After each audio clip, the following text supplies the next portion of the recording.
Warning: the following conversation contains speculation for the upcoming first season of Star Trek Picard. Although Tex-Trek always avoids spoilers for material that has not yet been released, some of the following speculation might turn out to be accurate predictions. Proceed at your own risk. I'm Fathery, This is Dave. and this is Tex-Trek.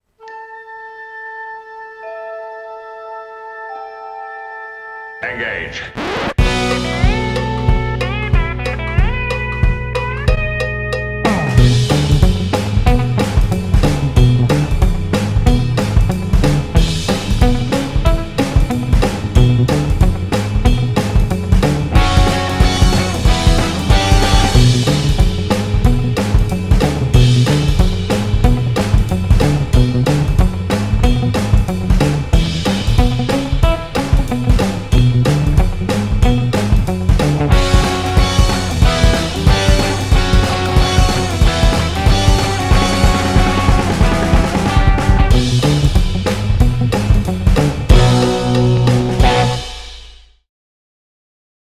So welcome back aboard the starship Texas, the home of Star Trek fandom from deep in the heart of Texas, where we talk all about Star Trek, old and new.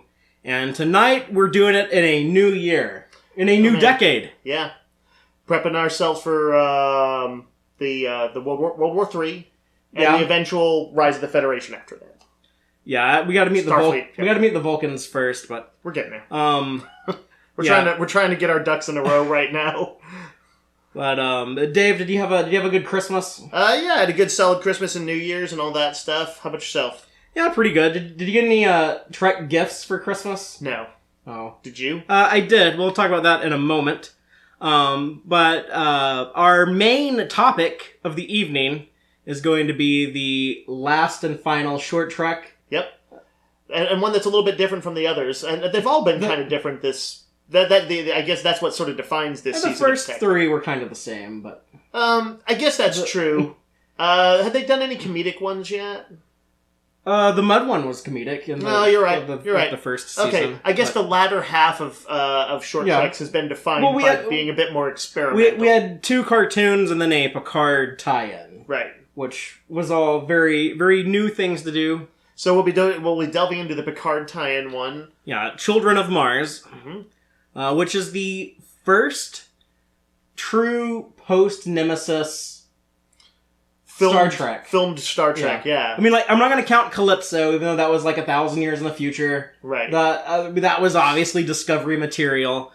This is the first time, with this, building up to the Picard show, this is the first time since 1995, when Voyager premiered, that we had kind of a new piece of Star Trek that went further into the future. We had the TNG era movies and DS9 and Voyager were all kind of post Next Generation stuff. And then I know you're talking about filmed projects because the Picard comic does predate this slightly. Well, yeah, I mean, there's been a lot of comics and books set post Nemesis, but out of the actual canonical Star Trek, everything has been kind of prequelish. We had Enterprise, we had the Kelvin movies, and we had Discovery. All things that were set in the past. Yeah, sort of... even though they're in the future. Yes. Greatest hits type material of Star Trek. And, we're at least getting our feet wet prepping for Picard. Yeah, which will be here very soon, in under 2 weeks. Yeah, I don't know, by the time, this is airing, that'll be, just a stone's throw away. Yeah, this will be available 11 days, I think, before Picard, so it's close. Get hyped, people. Actually, the night of recording that we're recording this, it's exactly 2 weeks from now. But yeah, I do want to talk about the Star Trek Christmas gift I got, because I think it's really cool, and it is actually the Star Trek, the official guide to the animated series, which was written by Aaron Harvey and Rich Shepis. And Aaron, I know that you've checked us out on Tex-Trek before, so if you're listening to us now, I just wanted to say that I am really enjoying the book. Was that just released? Or is it newish? Yeah, it just came out a few months ago. Cool. And if you do have any type of fondness for the animated series, it is kind of a great little guide to all the episodes. You get some behind-the-scenes detail. If that is your jam, if you like TAS, I know it's kind of found a resurgence in recent years, then I would definitely recommend picking this up. Yeah, I was flipping through it a bit, and there's beautiful production art from it. You'll see the sketches for the background paintings.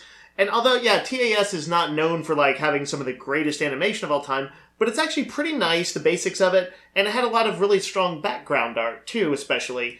So you get to see both the design work, the roughs of the architecture. It has the vibe of stuff you sometimes maybe people associate a little bit more with Star Wars behind the scenes stuff. And it's also an episode guide. It looks like, if I'm not mistaken.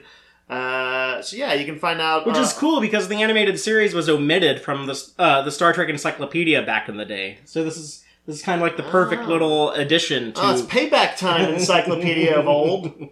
Even though I love the Star Trek Encyclopedia, that was my Bible as a child. Yeah. And you can find out all about Cations and whatever Mr... What was... Eric's? Yeah, his Eric's species. Yeah.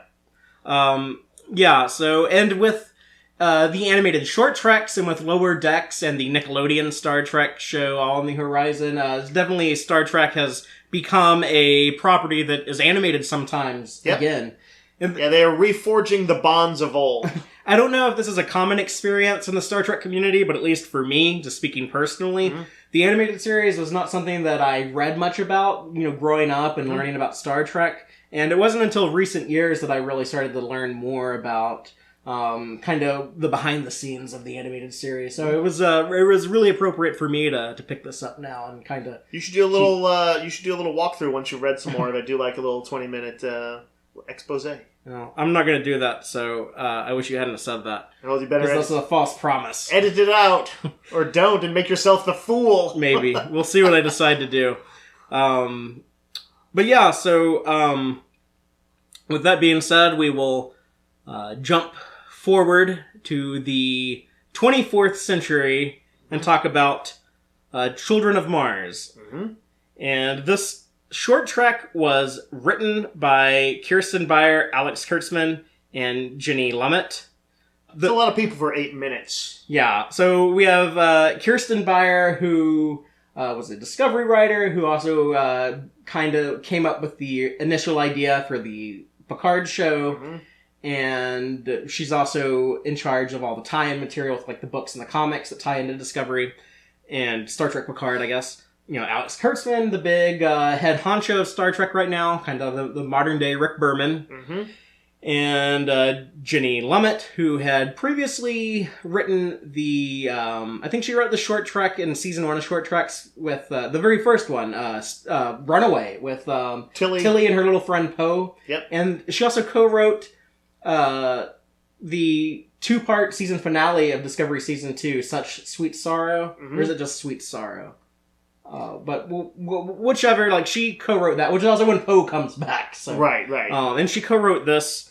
And this was directed by Mark Pellington, who I believe he's the guy who voiced the Ba'ul on Discovery Season 2. Scary Ba'ul. Yeah, the tar monster from Saru's planet. Yep. And he directed one of the previous short treks. I think he did Q&A, the Stuck in the Elevator one. Okay.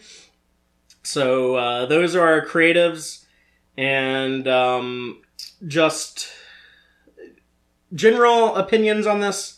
Dave, I'll let you go first. How did you feel about this? What's your reaction? All right, so my reaction was one of mild disappointment.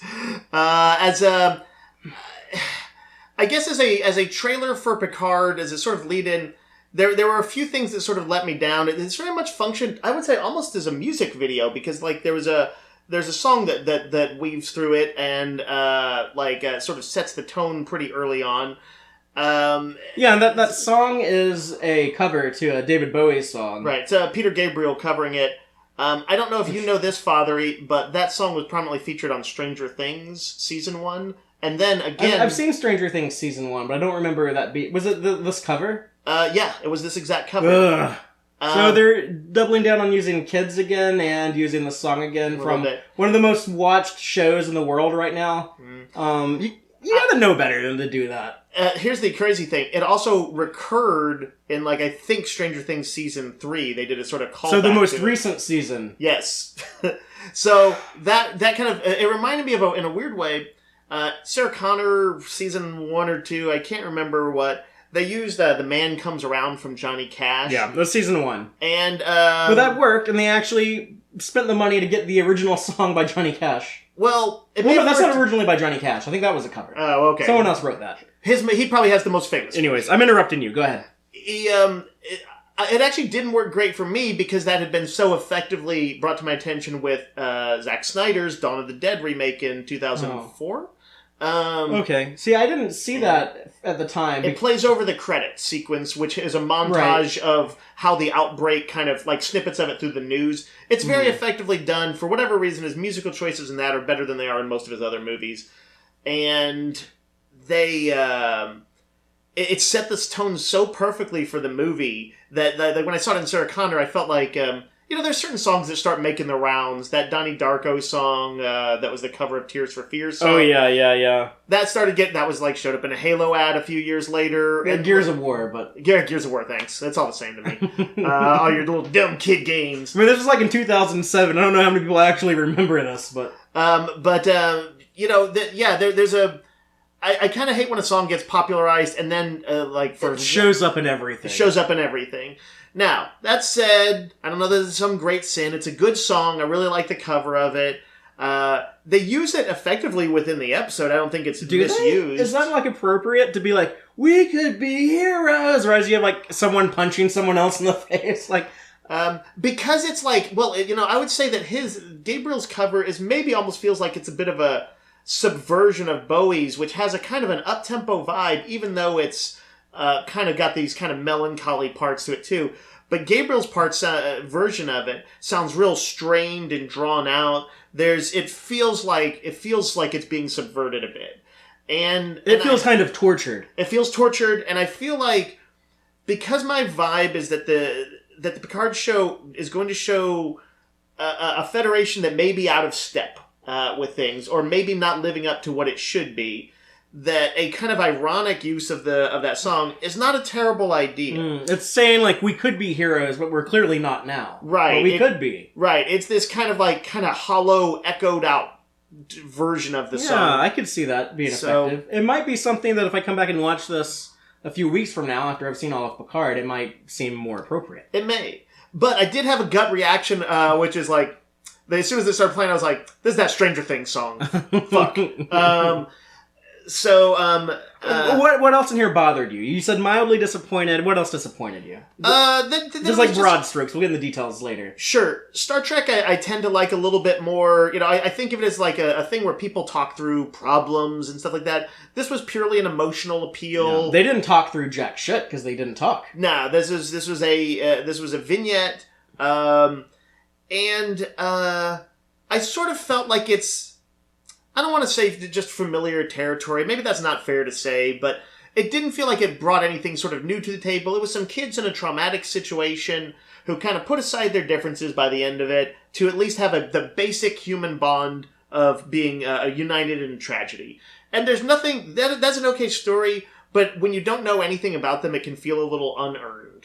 And so, I didn't get the catharsis of their connection that well. If it were just a student film and it just happened to be a sci-fi thing about two girls on a colony who basically have this ongoing feud and are united by something, something bad happens, like a disaster, I think I might have been a little more open to it. Okay. But I think I wanted maybe more specifics that were Picard show-ish. In which case, this attack is clearly going to lead into Picard show. Yeah. We know it was on there. But we've seen glimpses of this attack on Mars in the Picard promotional material. Right. We don't know who it... Oh, wait, this kind of reveals it, if you are paying close attention. Some sort of synthetics thing? Yeah, rogue synths. Yeah. Yeah, that's right. I forgot they did straight up say that. Anyway, I thought it was, well filmed, high level of craft, kind of in a way like I felt about the animated ones, but a little shallow. So that's my immediate take on it. I'm just going to key off of that last thing you said, a little shallow, which it's hard to have depth when you're only an 8-minute story, and really only like a 6-minute and some change story, because even though the runtime on here is 8 minutes and 20 seconds, kind of like the entire last 2 minutes of that is end credits. Right. I mean, it's like 25% of your episode. This is perhaps an unfair comparison, but there's like an animated student film that I sometimes see turn up on social media, and I've shared it before, so it just sometimes shows up on like a Facebook anniversary. Every time I watch that, I cry, and like I'm drawn into it. It's probably, I would say, 3 to 4 minutes long. It's very short overall, but it's such a little perfect emotional experience that it's like, and it like, I'm comparing something that's like one of the best things I've ever seen with, an episode here, but that's a student film. It's, you can, in a few minutes, you can get me emotionally invested in something. I've seen a lot of like cheaply made short film pieces. Yeah. Short little stories that are much more powerful and effective than this was. But I'm just going to go ahead and give my reaction now. Yeah. I hate when I agree with Dave and end up saying like the same thing, but I can't think of a better way to describe my reaction than mildly disappointment. So I'm going to borrow that from him. However, there are going to be some different reasons in here that we're going to get into, so we're not just going to be like aping each other. All right. But this also didn't do what I wanted, which unfortunately has kind of been what I've come to expect with short treks in general ever since the very beginning.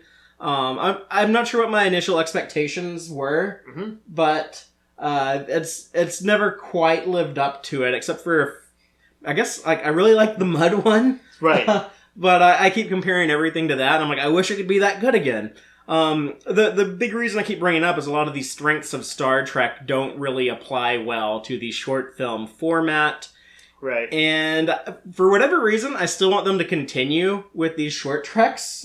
But I would like them to get better at some point. If we were going to count Short Treks as its own show, it is without a doubt unquestionably my least favorite Star Trek show. Yeah. And some of the things that bothered me in here was actually just such a kind of careless lack of attention to details of depicting like the 24th century era. At the very beginning of the... Well... I'm just going to go ahead and like just get into the story. We're talking about the two school children, Kima and Lil. Right. They're not named in the thing, right? We just no, know that they are. They say their names at the very beginning. I don't know who they're talking to. It's kind of like all these all these sitcoms. I almost said shitcoms. Like all these sitcoms I don't like The Office and Parks and Rec, where people just like talk to the camera. Yeah. And right. There's an understood affectation. It's of like... It's a really easy way to get into people's heads and throw in like cheap jokes when you're not competent writers. I mean, I feel like I almost want to defend it, even though I don't really watch those shows either, as it's still doing something different that I'm being a dick on purpose. Because like I'm disappointed in this piece of Star Trek. Yeah. I got to remind myself why I like other things even less. Right. But yeah, like Kima and Lil, they're like talking to the camera about like their parents work on Mars and the Utopia Planitia fleet yards. Kima is an alien that has long tongues that they use to like wiggle their noses. Yeah. Kind of weird. But they she's a Star Trek alien, which is to say, pretty humanoid, just a little tweaked.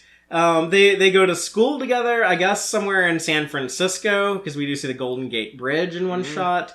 And these two girls are just being assholes to one another. Yeah, over the course of sort of a montage. But yeah, so this is like, what do you think, over the course of weeks? Over the course of the year? Oh, I thought this was like in one day. It could be. They it starts with a accidental bump in the hallway.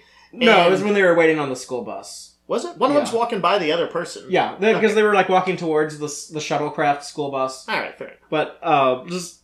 And then they do school kid mean things to each other. Yeah, they're tripping one another in the hallway. They're or in the library. And they're trying to like get the other one in trouble with the class. teacher.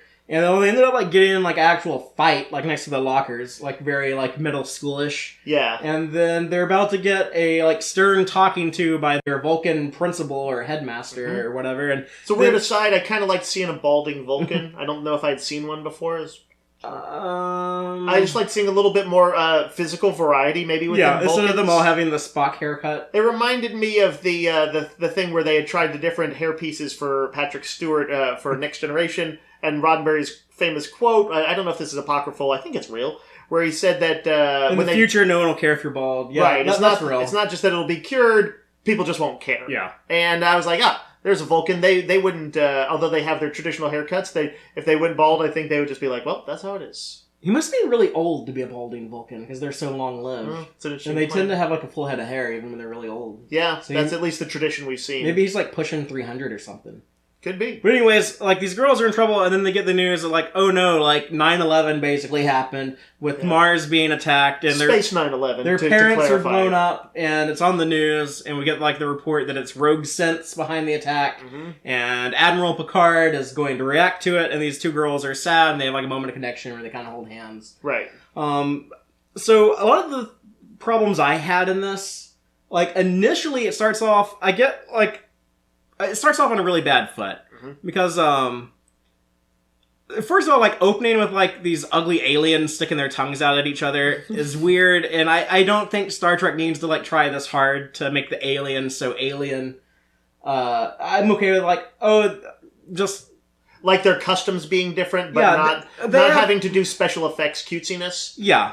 Because it felt a little like that. And it's kind of distracting, but then it gets even worse after that, because then we get a shot of Mars, of the construction, and it's all Discovery-era ships. So it's like that was weird. I didn't notice it. Yeah, they didn't even spend the money to use, like, different CGI models. And it's really awkward. And when you do this type of stuff in something like Star Trek that does have, like, this long history of trying, at least putting an effort to get this type of shit right, it makes it really hard to explain, like, why are there ships from the 2250s here at a shipyard in the 2380s? Yeah. Like, it's especially since this is the lead into a show that, if anything, is about sort of looking forward. It is literally defined as the first show to show Trek's future again in like 20 years. To kind of show these retro ships is weird. Do you think it could be deliberate? Do you think there could actually be a story to be told here? I think this was just being cheap. You don't think they're gonna, like, if I was gonna be drop somewhere that they were... No. I don't think this was intentional. I think this was just like they didn't something to do with the Romulan evacuation or something like that. I think they didn't have the money and they didn't have the time, and it was just like a combination of cheapness and laziness, and, well, let's just go ahead and do it like this. Yeah. I would say careless, and I am not someone who, like, bashes on the type of, like, visual discrepancies that Star Trek Discovery has been doing its entire 2 years. I think I'm pretty lenient on a lot of that stuff, at least compared to other people. You're talking about stuff like the way the Enterprise bridge looks and stuff like that? I'm like, well, I can try to explain that. It's like there was just, like, a refit that happened and stuff like that. But Alex, if you're out there watching this, listening to us, Alex Kurtzman, y'all really need to do better than this, because you give people who are going to hate your shows so much ammunition by fucking this type of shit up. And it also rubs a bunch of people the wrong way. Right. I got any fandom, people who care about, like, the technical details like that are going to care in Star Trek material. Yeah. And something as blatantly out of place as this is going to be a big blow to all those people. If I'm not mistaken, it's not... there's several ships shown inside that kind of, like, construction... In the dry dock. Dry dock, yes. And it's also like the Discovery-era dry dock. But we have Discovery-era shuttles. We have the Discovery-era tugs that were towing the Enterprise and the Season 2 premiere Brother. That's rough. And we have the McGee-class starship. Have they not generated some models for the Picard show? Did they just not want to show them off? Well, we know in the Picard show that there are going to be... I'm talking just even, like, basics of, like, the... what do they call it when they change from the Galaxy class? What's the... The Sovereign is the Enterprise Sovereign. E. Yeah, like surely there are, like, models of the Sovereign and some other ships that they could have put in there. Yeah. If anything, like, Eagle Moss, the people who make these, if you're watching the video, like, these model ships that I have, they have 3D models of all of that stuff. You can like call them, ask for their model. If you need They're to not like going to do that. They're going to have their in-house guys do it. But yes, it's crazy how like the resources are there and they're not being used. Yeah. And it's not even like, okay, we get designers who wanted to design their own stuff, because they didn't even do that. They just recycled the recent stuff that they had for Discovery. Yeah. But that is like borderline nonsensical if you're paying attention, if you care about these things at all. And I knew to expect some of this, because in the glimpse of this, the little preview that we got, that I didn't want to watch, but I did see like the first couple seconds of it, and it showed their school bus shuttle, which is kind of a reskinned Discovery era shuttle.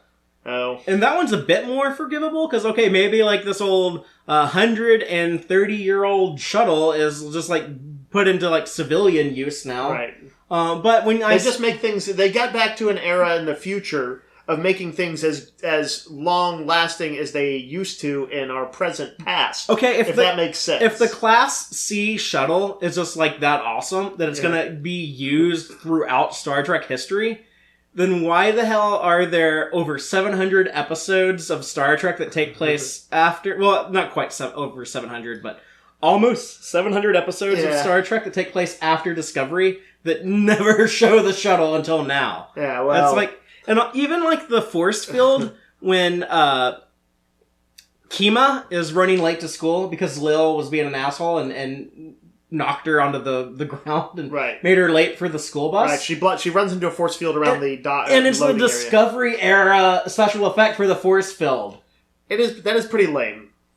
That's pretty lame. It's not like the way that force fields were shown in the 24th century is that hard of a special effect. I mean, like, it's something that they were doing a lot in the 90s. Yeah. So I'm pretty sure that they could... Just talk to Soren. He knows what's going on. It wouldn't have been that hard to make something that looked different from Discovery, or something that looked like how we're used to... There's just like that little sparkle effect, where it's just like the static that just shows up whenever the force field turns on and off. Yep. That's all we needed. You know what's funny, though? It is an FX-laden episode. There's lots of little holographic signs and projections that show people where they are. Somebody is playing with like a little futuristic, multifaceted Rubik's Cube. The kind of stuff that they would like... Yeah. All the administration in the school seems to have like their own little... Kind of like their version of what I would think of like maybe like a comm badge. Yeah. Or in today's terms, maybe like a smartphone. But they all have like their own little mobile device.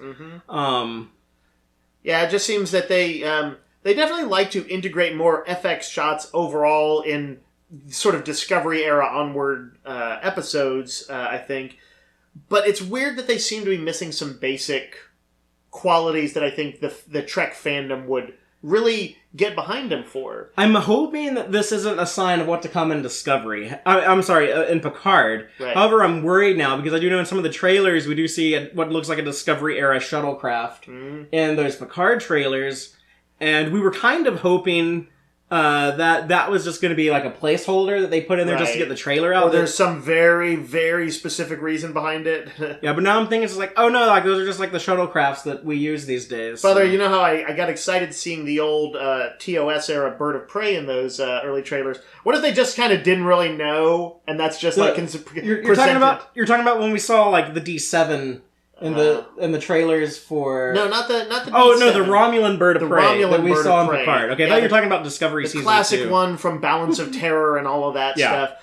Maybe they just didn't know, and that's just presented as like contemporary ship in this timeline. I think there's actually a reason for that. I think so too. They're clearly aware of this type of stuff, because like they also, in some of the trailers for Picard, we see like that hologram of the Galaxy class ship. Yeah. And, they seem to be aware of, like, there's, like, design differences in Picard than the stuff they were doing in, like, the Discovery era.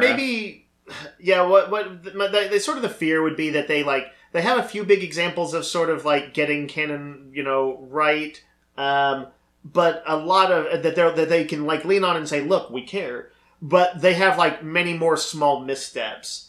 If the story is good, I'm gonna be there for it. But it's a little frustrating. And in this case, I don't think the story was good. Mildly disappointing. Like my problem with the story is that I felt like Again, just because like they didn't have enough time because it was so short. I felt like when we get the escalation to the fisticuffs when they're throwing blows. Yeah. And the brutality of that, I think it did feel like a little rushed and unearned. But Right. I mean, like, what are you going to do? You only have 6 minutes, and you're stylistically making a choice to do this without dialogue. Right. But if through, you had like, seen somebody visual say something storytelling. really horribly hurtful, about if she had said something about her lost parent or something like that Yeah. when the attack started happening, then you'd Well, be they like, both lose their parents, though. right. But this is before that happens, right?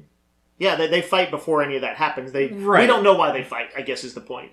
Well, they're I'm trying fighting to- because they're both being assholes to each other. Like, yeah, I guess so. I'm just saying, like, I could have seen the escalation had this had dialogue if somebody said something really hurtful, like the kind of thing. Yeah. I was actually just using that as a random example, but this was like a dust up the likes of Kirk and Finnegan, which actually never even happened during his days. I feel like my little glimpses of school and Starfleet's future are not that as promising as you'd want it to be. I actually do kind of like seeing like a day in the life of civilians in Star Trek. Like, I kind of do like seeing like what a school in the Federation would look, or a school on 24th century Earth would look like. Mm-hmm. Part of it did bother me that it looked so much like a contemporary school. Yeah, like, it I looked think like a sort of prep school with uniforms and stuff like that. yeah, it looked like a school that actually could exist in 2020. But overall, I thought a lot of the ASX were good, except for like the Discovery shuttles. Mm-hmm. It's weird that they take like a shuttle to school when they should just like be able to like get on a transporter, I guess, because in Star Trek Voyager, when we see like Harry Kim flash back to like living in San Francisco, like the public transportation had been like replaced by transporters. Oh, interesting. So I guess that's like a little continuity discrepancy, but something like that I don't mind overlooking. Right, But I'm sure they were like, we want to have like some familiar scenes of kids at bus stops and stuff like that. I'm Yeah. sure it came out of like just wanting to have a little bit of school familiarity, and they opted for that. Yeah. And I thought, like, the lockers kind of bothered me, because it looked like they had, like, just, like, little combination locks on the lockers. Like, stuff that, like, exists now, that's, like, been around, like, all my life, that doesn't look futuristic like Star Trek typically looks. Right. You should, like, just touch a thing with a palm pad or something like that, and the locker pops open. Yeah, it is a little frustrating. I do actually kind of, like, on some level like the idea that of showing these, and I wonder if this is indicative of it, that the largely utopian approach of the of life in the Federation in the future, that school is still school, you can still get in fights with people, and I'm wondering if this is sort of thematically showing, meant to show that, remind us that it does reflect our present, because I think we are going to find a Picard show where Starfleet is not living up to what it should be, and may also be a reflection of our present sense of our own American government. So that this is all kind of echoing a little bit that, not that Starfleet is hollow, but that it can fall on hard times. Well, I would too. say most governments aren't living up to what they should be, so that's a very Sure. Universal message. Sure, but Trek is an American production. Yeah. And it's always kind of like... Reflects American... reflected America, yeah. Yeah, it specifically reflects our sense of identity, our sense of self, the good, the bad, the ugly. Yeah. Well, let me ask you, let's talk about, like, the actual attack and the stuff that we saw there. It looked bad. I've heard you actually mention in years past how you thought it'd be interesting to see, like, news reports on Star Trek. And I think you only said that because you saw it in Babylon 5. I mean, that's probably that's to some degree true. How did you feel now that you saw that? I don't like it. You asked for it, though. Did I actually ask for it? Yes. Now, here's the thing. To me, it's a thing that actually separates Babylon 5 from Star Trek. And if I spoke, I don't know if that accurately reflects at least how I am now. Which is to say, it makes sense that there should be news in Star Trek. But because they have never really leaned into that... Well, one of your favorite movies that you love to defend leaned into it pretty fucking hard. Which one are we talking about? Star Trek Generations. The one that opens with, like, news reporters and cameramen. Yeah. And that's a weird scene, I admit. I actually would... rather those that had played out somewhat differently. I wish that the media didn't seem so, I don't know, kind of comedic in such a broad, slapsticky way. Anyway, kind of like annoying. I guess I vultures. should say I don't. Star Trek. Which Star Trek is this? 6? No, not 6. What Star? What are you talking about? Are we talking about Star Trek Generations? Yeah, that's the one that you don't. Yeah. Did you say 6? No. Okay, I thought you said 6. Generations. I did not like Generations because of the reporters. You're weird because you hate 6 but love Generations. Correct. However, you dislike the media being in Star Trek. Right. That is not one of its qualities. That's not weird. I like that movie. I like many of the things about that movie, and I think I would have. I don't mind that the media was there, but the way it's executed is annoying. Well, was it annoying here? Here it's actually kind of used to tell the story. I'm sort of neutral on it. If I were to see sort of. Do you see Anchorman, or is it more like just like you're seeing floating? We see the ticker at the bottom of the screen, right? You see that you would see on Chiron. CNN or Fox News. Yeah, I like better because if it looks like it's just the same as news is now with an anchorman standing reading the news, then that's a little weird to me. And even if it's that's always going to be a good method for delivering the news, because Trek hasn't done it, it feels weird. I would rather have, that the news, is like voiceovers of footage, even if that doesn't make a ton of sense that you wouldn't have some human connection. I somewhat prefer that. But for the most part, I would rather Babylon 5 be the sci-fi production that has that particular slice of realism, and Star Trek not be. Yeah. But it was okay. I don't have strong feelings one way or the other. Well, the story that we do get from the news is that that Mars, I guess, it looked like the entire planet. My interpretation was any structure on Mars got lit the fuck up in this attack. You saw a bombing run, or what looked like bombing runs probably, where that scale covered the entire sphere of the planet that you could see, or the side of it, where there was explosions going off the equivalent of 10 or 15 little nukes going off. Yeah, and we had seen these ships before in some of the Picard trailers and TV spots. We'd seen them, flying to Mars and Mars being attacked. The additions that we got from Children of Mars was the text on the screen that it was rogue synths. Mm-hmm. And I think most people now are assuming this is a race of synthetics. There is this one shot in one of the Picard trailers where we see some kind of Data-looking artificial beings. Yeah. And it is possible that, in the episode Measure of a Man, where season 2 episode Next Generation, highly acclaimed episode where Data's basically put on trial to see if he is a real being or not. Mm-hmm. The antagonist in that episode, kind of like a Starfleet scientist, I guess, I believe the character is named Maddox. Mm-hmm. One of the things that he spoke of was the advantages if we would be able, or if Starfleet or the Federation would be able to mass produce datas. Yeah. So I think maybe that is a thread that they're picking up. So the little things we've seen of Star Trek Picard does look like they're building on top of the existing lore, which I like. That's a good idea. Things like the destruction of Romulus, Data dying in Star Trek Nemesis, pulling in something from Measure of a Man, bringing Hugh in 7 of 9 back to tell this Borg story. The thing for me is, I'm sick to death of artificial intelligence stories. Me too. I'm glad you brought that up. And that I feel like you could have done some really interesting things, and maybe they yet will, with multiple datas out there. But, if every ship essentially had a synthetic like him assigned to it. But this looks like, if they attack Mars, is it possible that these are just synthetics that want to be recognized the same way Data did, and had an uprising, which is very like themes that were being developed in popular culture as far back as Blade Runners, Replicants, Uprisings. Here's the thing. The fact that they're calling them synths and not androids makes me think that there's something different. Yeah. So I think they might also made me wary of Discovery Season 2. Yeah, I was going to bring that up in a second. But, But before we get into that, I think the reason why they're calling them synths might be because, they're different from Data. They might be, lower level, kind of like the cheap, mass-produced version, right. The Kmart version, whatever you want to call it. But yeah, Star Trek Discovery Season 2 told what I would call a very forgettable story about artificial intelligence. Mm-hmm. So forgettable, it seems like Alex Kurtzman in Secret Hideout already forgot that they told that story, and now they're doing AI again, maybe. Yeah. Now, this would have been in when the Picard show begins. This is this contemporary, or will it have been the past? We don't know the time period of this. It's somewhere in the 2380s. I know, like, whenever I'm talking live, a lot of times, like, I get, like, the year. I'll say, like, 2280 or 2580 or something like that. And, like, you never catch me on it, because I know, like, you don't give a shit about the years. But I catch it later, or, like, when I'm, like, editing this. Do you overdub it?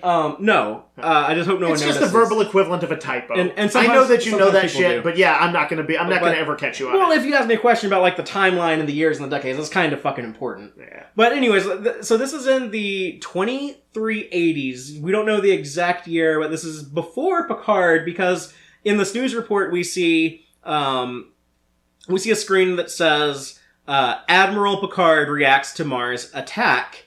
And that makes me think of the Tim Burton movie, by the way. But this is before he retired and went to the Vineyard. So this is probably when Geordi dies. Well, if that happens, maybe. That is a theory, because in one of the tie-in comics, one of the issues for Star Trek Picard, they showed Geordi working at the Utopia Planitia fleet yards while Picard is rescuing Romulans from the Hobus supernova. Right. In fact, Geordi is specifically, like, re-outfitting the fleet and getting them prepped as rescue ships and stuff like that. He's part of the same effort as Picard is. What if, let's just, like, go off of, like, what we know and do, like, a little bit of theory crafting here. Okay. What if when Picard takes the fleet on this big humanitarian rescue mission to save Romulans from the supernova that they see coming, that is about to wipe out the Empire, and they have all their ships gone doing that. That's when the synth uprising occurs and they attack Mars. And he is not there to protect his friend. And Picard's not able to get back, and he's so sad about this that's why, like, he walks out on Starfleet, and that's why in, like, that very first teaser for Star Trek Picard, where there's, like, this woman's voice talking to him and talking about, like, what was it that made you walk away and stuff like that. And, like, this is like what, like, broke Picard. I hate this. This is going to sound cold, because Picard's arc has been one of, like, was throughout all of the original Star Trek Next Generation, was one of becoming closer to them. Yeah, that's literally how, like, the show ended. But I don't know if I buy that the loss of Geordi would break him. Yeah, why didn't the loss of Tasha break him? They didn't know each other that long. That's true. They only worked together, like, a few weeks, maybe a couple of months at most. Yeah. And Geordi, we've got at least, 7 years? I don't know. This would be a guy that, like, he knew for decades at this point. Right. And we've seen oh god, what's the final episode of Next Generation? All Good Things. All Good Things. ... we saw a version of Geordi in that future. That was very chummy with Picard. Right, they were very close, and so it suggests a closeness to them in the future that maybe as things play out in this, in this history. You know who it could have been that would have actually really broken Picard and no one could deny it? Beverly, yeah. Yeah, I could agree with that. Although there's something to be said about, like, killing your woman character just to create a motivation for your male character is kind of a played out trope that annoys a lot of people. Sure. And I can see why, because there aren't enough women being used as, like, central protagonists. They're more used as honestly, plot devices. I would rather it be, like, not something quite so blatant as that. Like, if it was more like, well, the war on the synthetics ramped up at that point and Geordi was forced into, like, more of a military posture and to outfit military ships, and he really felt that Starfleet was going against what it was built for, and that, he quit Starfleet, and that, Picard quits in solidarity with him or something like that. I would rather have a dramatic story like that that's a little unexpected than a traditional somebody dies drama. Yeah. By the way, I'm unconvinced that Geordi is going to die at all, and I do see that as a possibility, though, and I kind of wish that this theory was never brought to my attention. Yeah. Sorry. So, fuck you for doing that. No, it's in the comics. It's in the comics. I didn't connect those dots, though. I thought you would have. No, it went over my head. But maybe after issue 3, I would have put it together. Maybe he'll die in the comics. Maybe he doesn't even die in the show. I don't know. I mean, who knows? We'll see. But it does seem like something that happens in this attack, I suspect, is what triggers him leaving, right? Yeah. Because we know that happens. Yeah. From the promotional material that we've seen. Maybe they're going to insert a really awkward story where he's like, I've just always loved Mars, and it got destroyed. Now, I'm going to talk about some of the things that I did like in this episode. All right. And it was actually something that you said, you made it sound like it fell flat for you, was what's meant to be the cathartic moment of them like coming together and holding hands. And I did think it was a little hokey and forced. But it didn't really resonate with me on the first time watching this, but I watched it a couple times. And the highlight of watching it for me, it's weird to say highlight when you're only getting 6 minutes of story, but it is Still definitely, the highlight. It's definitely like when, like they do get the news of the attack and seeing like the teachers react panicked. Yeah. And then the kids being like, oh, what's going on? And then they're worried.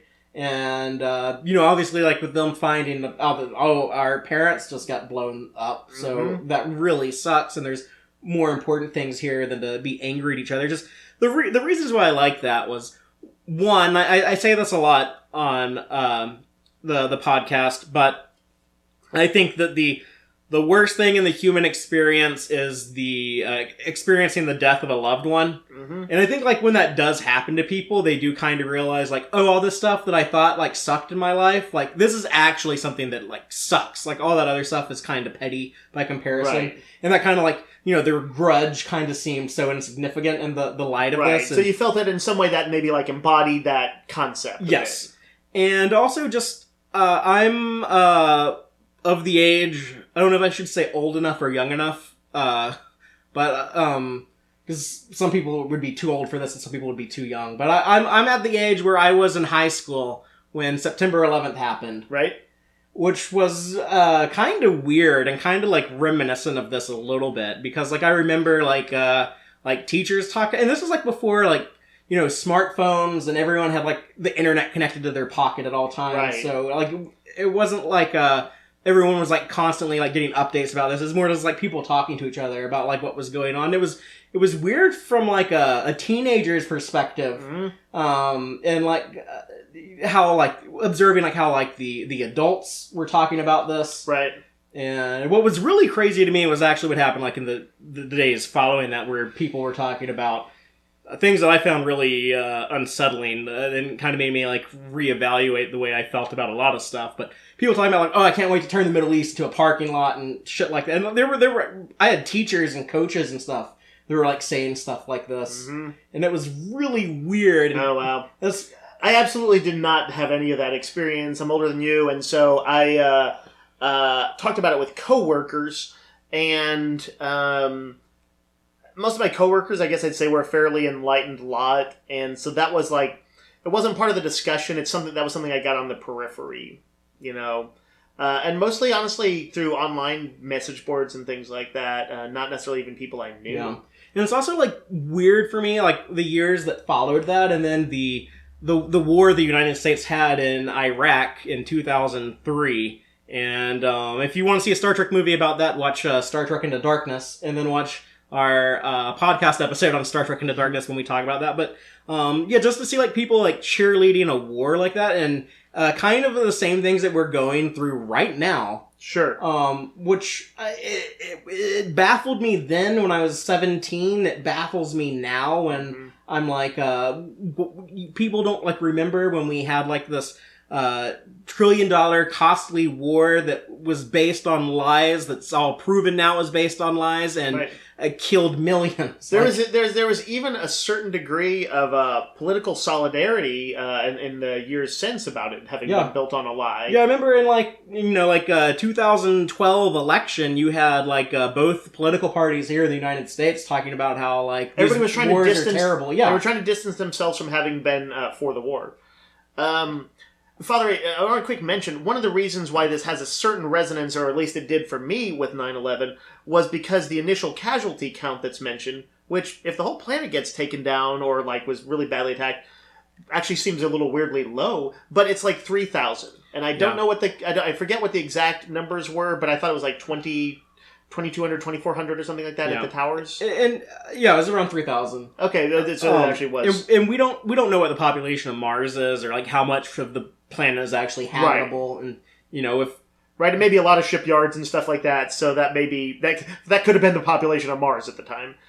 But from what I've read, they for sure want, in the trailers for Picard show, you see him petitioning Starfleet to help, saying that he can't believe, doesn't he say something like, I can't believe Starfleet, that this is what's become of you, or that this is, that you won't get involved in this.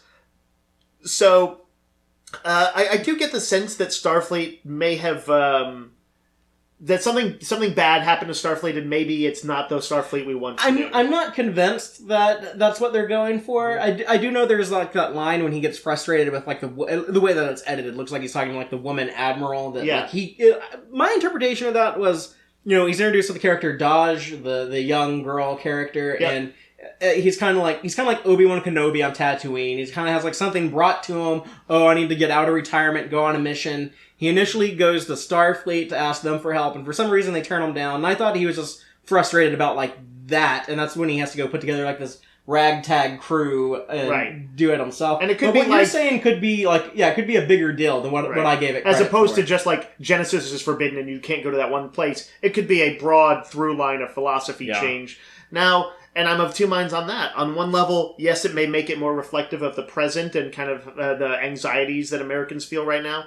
But two, it removes this sort of some of the utopian tenets of Star Trek, which has always been a little. They've always also shown Starfleet to have problems. Yeah, but I'm not in the mood for a sinister Starfleet story right now. Neither. In fact, arguably, that's why not to change franchises, but it's one of the reasons why the new Star Wars I was able to overlook. I think so many of its flaws is I felt it had a sort of a unifying optimism that pulled me in. I'm glad you brought that up, because that was the other Christmas present I got this year. Was a Star Wars movie that I hated that reminded me how that shit franchise is terrible 50% of the time, and that I should be focused more on Star Trek. My true love. So. Those of you out there hearing Fathery's distaste for the first time should know that I've been listening to it for the last several weeks, and he's had thoughts. He's had multiple thoughts. I don't begrudge you your thoughts, but it has moved you to that place. And what it reminds me of, although this I think yours is probably a more extreme feeling, my initial distaste for the Kelvin movies and how that pushed me back to liking Star Trek, all the classic TV iterations some of which I had skipped over. And I guess the point is, sometimes when things go wrong, it pushes you to Star Trek, and that's always right. Yeah. Well, Star Trek is always right. Yeah. Except for when it's not, but... Like this short trek. Yeah. Well, it's pretty good most of the time. Yeah, it's interesting. It's definitely more consistent than Star Wars. Yeah, I don't know if I can say that. There's so many episodes. Yeah, but most of them are better than half of Star Wars. I'm not going to have the Star Wars Star Trek debate with you right on air right at the moment, but no. Well, you've already told me. But I'm glad that you like Star Trek much more. So yes, I'm glad that this is, if nothing else, that your distaste for Rise of Skywalker has brought you back to the Star Trek fold. Yeah. And not that I ever went anywhere, but right, has doubled you down on it. Hopefully, we will not get a Starfleet that's somehow turned dismal or is mired in some bureaucratic miasma or right-wing, militarism. What if we find out that Khan actually is still alive and didn't blow up in the Matari Nebula, but they never explain why, but he's actually like this mastermind behind this sinister scheme and has 10,000 ships and is ready to go and kick ass? Wow, that's an interesting thought, Fathery. I really hope that doesn't happen. Me too. Benedict Cumberbatch can reprise his role. Oh God. But let's get back on the Children of Mars. Was there anything else that you wanted to bring up that we didn't touch on? I feel like we covered it. Yeah, no, I think I've hit most of the stuff. The things that it suggests, I have at best maybe slightly ambivalent feelings towards, like. I wish I could have seen a preview, essentially this functioned as a separate sort of focused preview of Picard, and I wish it could have been one where I got to the end of it and I was like, there was like 2 or 3 things where I'm like, man, I want to know what this was, and I want to know what that was, and I want to know how this is going to play out. I think it does work like that a little bit, because I do want to know more about this attack, which I feel is the only significant thing here. It's the only thing that's going to carry on. I don't think we'll see these 2 characters again. Probably not. I don't think we're going to see the school again. I think this is just kind of give us kind of like an emotional tease for what this attack on Mars is going to be and make us curious about it. And so in that regard, it succeeded. Right. In telling a good story, it failed. Right. They were trying to, lens a plot point through an emotional connection, and they kind of, I felt it was a wobbly connection. So, do we want to, go to our open hailing frequencies and see what other people are saying? Before that, I'm just going to knock out the Easter eggs that I found in here, because there weren't really any. Okay. Then what are you going to say? I mean, we had the Federation News Network, I guess, from, Star Trek Generations. And that's the same name? Yeah, and, the 23rd century ships that I don't like. And we see that, these girls as, parents, we have a,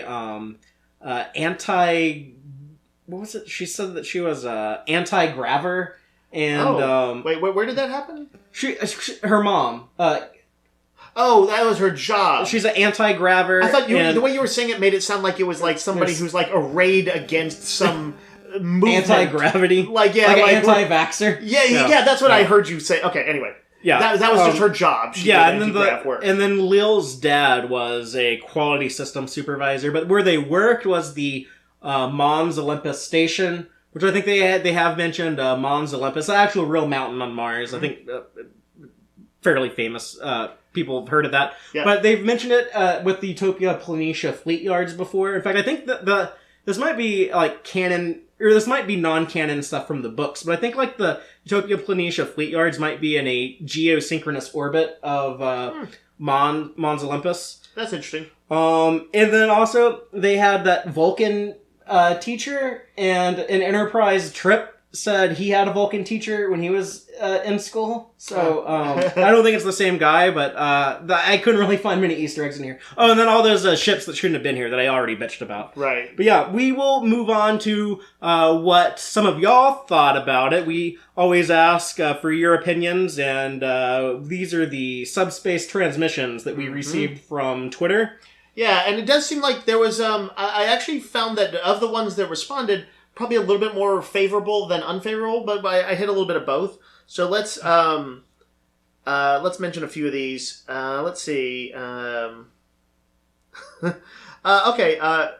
Luck Pickard tweets... Do you get that reference? No.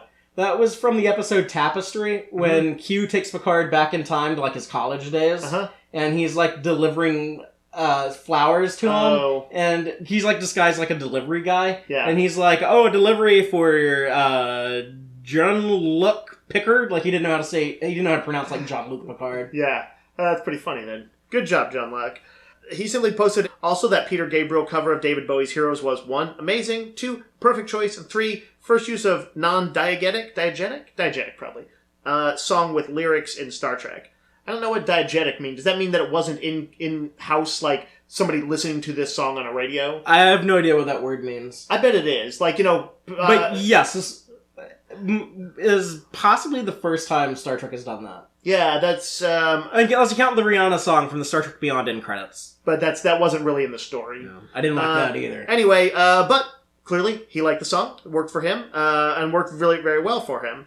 Thad says... As with a lot of short treks, it ended with me wanting a lot more exposition. I did enjoy it for what it was, though. Trek on the Tube says, not good. Starfleet Boy says, I'm both intrigued and confused by it. Terenchu says, haunting and yet beautiful. It definitely sets a mood, and it made me want Picard tonight. A lot of people are thirsty for Patrick Stewart. Yeah, on every level of that word, by all meanings. And Pot Pie Belly Flop says... Relatable as fuck in the beginning, wicked heartbreaking in the end, super cool seeing a shot of Admiral Picard. I do like that shot of him. That was that did kind of make me eager for the show. Definitely, but yeah, somebody, folks have plugged into it more than we have, which has I think been the case with a fair number of these short treks that I've seen. What's your sense of the community? I don't think people are enjoying them as much as other things. I think I don't know. There are a lot of people who seem to be enjoying them, but I get the vibe that more people are complaining about the short treks than other iterations of Star Trek. Okay. And I guess ultimately we might end we might end up there, or like you almost certainly would. Whereas I think at least the first season of Short Treks I was fairly on board. The second season has been more troubling for me. I prefer the second season, but I don't love any of it. Yeah. And I still think the mud one from season 1 was the best. Yeah. I liked the stuff we got with Pike. I liked the tardigrade short. Because I thought that was probably the most Star Trekian of all of this, even though it was so weird compared to Star Trek. But it was such a love letter to TOS. I liked the Ask Not, but I felt like it didn't really have much of a story. It was just like a scene of like introducing a character, and then we don't go anywhere with her. Yeah. Wait, which one was Astronaut? That was the one where they're doing the training with when Pike is like the prisoner, but it's all like kind of a Kobayashi psychological exam. Yeah, I like some of the stuff in the Tribble one, Trouble with Edward, but I also hated some of the stuff in there. Not as much as you did, but and then like the Q&A one with Spock and Number 1, even that had like some stuff that kind of rubbed me the wrong way, and it was. You were saying that paradoxically you want them to keep making these. I'm not 100% sure I do. I think I would want them to be good. I think I would maybe rather their efforts be spent elsewhere, since they don't seem to have the things that I want in Trek in these. That's me. They're also kind of harmless, but... Yeah, I would rather have them than just having, like, months of no Star Trek. I'll have to think about that one, but I don't know if I would agree with it. You just said they were harmless. That they did go and they fucked up the Tribble backstory now with their dumb comedy episode. Well, I don't think it really hurt anything, but anyways, but yeah, so just a quick announcement before we sign off. We're about to start covering Picard weekly. Yep. And as of now, Tex-Trek has once again become a weekly podcast. We will be posting a new episode every Sunday, starting now. And next week, we're going to have the top 10 things we hope to see in Star Trek Picard Season 1. Looking forward to that. You should definitely let us know what the things you want to see in Picard Season 1 are. Yeah. We do this with like every... I hope Data's in it. Well, we know we're getting that one, so it probably didn't make our list. But, yeah, we do this with like every new season of a Star Trek show. And it's one of my favorite things to do is to do a little bit of speculative and also, we psychologically reveal ourselves with those as to like what it is we want out of Trek. Yeah, it's very telling. Yeah. You learn a lot about what we appreciate and value in Star Trek. For better or worse, criminal profilers should look closely at those episodes. Yeah, and so should my monitors at the NSA. I'm sure they're probably our most frequent listeners / viewers. Anyways, after that, we will be talking about Picard Season 1, Episode 1, and then the week after that, of course, Episode 2, on and on until we hit that Picard Episode 10. We're currently still being told it's 10 episodes. They might expand that because, Discovery Seasons 2 and 1 both got longer. I don't think that's going to happen with Picard because that's all shot, and from what I understand, it was like all shot pretty quickly, and they kind of wrapped ahead of schedule, and I think everything's in the can, and there are going to be more episodes, we would know about it. But, so Star Trek Picard Episode 10 going to end the season. That's also happening. That also happens to be the 100th episode of Tex-Trek. Ah, nice. They better end it right, y'all, so that we can go out on a high note. Yeah. And then self-destruct the ship. Hopefully it doesn't come to that. But if Star Trek... then we'll get a new ship. Yeah, That's how Star Trek if Star works. Trek has taught us anything, it's like, oh, you can go fuck up your ship, and then the brass will just give you a new one. Yeah, we'll contrive a reason for it. It's like a spoiled teenager can go, like, crash their car, and then their parents just, like, buy them another car. Do you think that Star Trek is really a privileged white people show? They're just like, yeah, Starfleet will cover it. It's a post-scarcity society, so I guess you can afford to be like that. So exciting times. We have Picard finally here, and weekly discussions on it. So be sure to join us, and check us out Sunday for our top 10 things we hope to see in Star Trek Picard. Damn right. And until then, live long and prosper, y'all. Thank all of you so much for checking out this installment of Tex-Trek. I hope you enjoyed it. Please be sure to like our YouTube videos and subscribe to our channel. Audio-only version of episodes are available at our website, www.tex-trek.com. Please check out our site, especially if you just want an audio-only podcast. We have that available for you. Y'all can also keep up with us online. You can follow us on Twitter at TXTrek, or you can check us out on Facebook at www.facebook.com/tex-trek. Please, by all means, let us know what you think by dropping a comment anywhere you see fit. We definitely want to hear your feedback. Let us know what you liked and what you would like to see more of, what you would like to see differently going forward. If you want to email me directly, go ahead. I can be reached at fatheryactual@tex-trek.com. Thank all y'all again. Take care.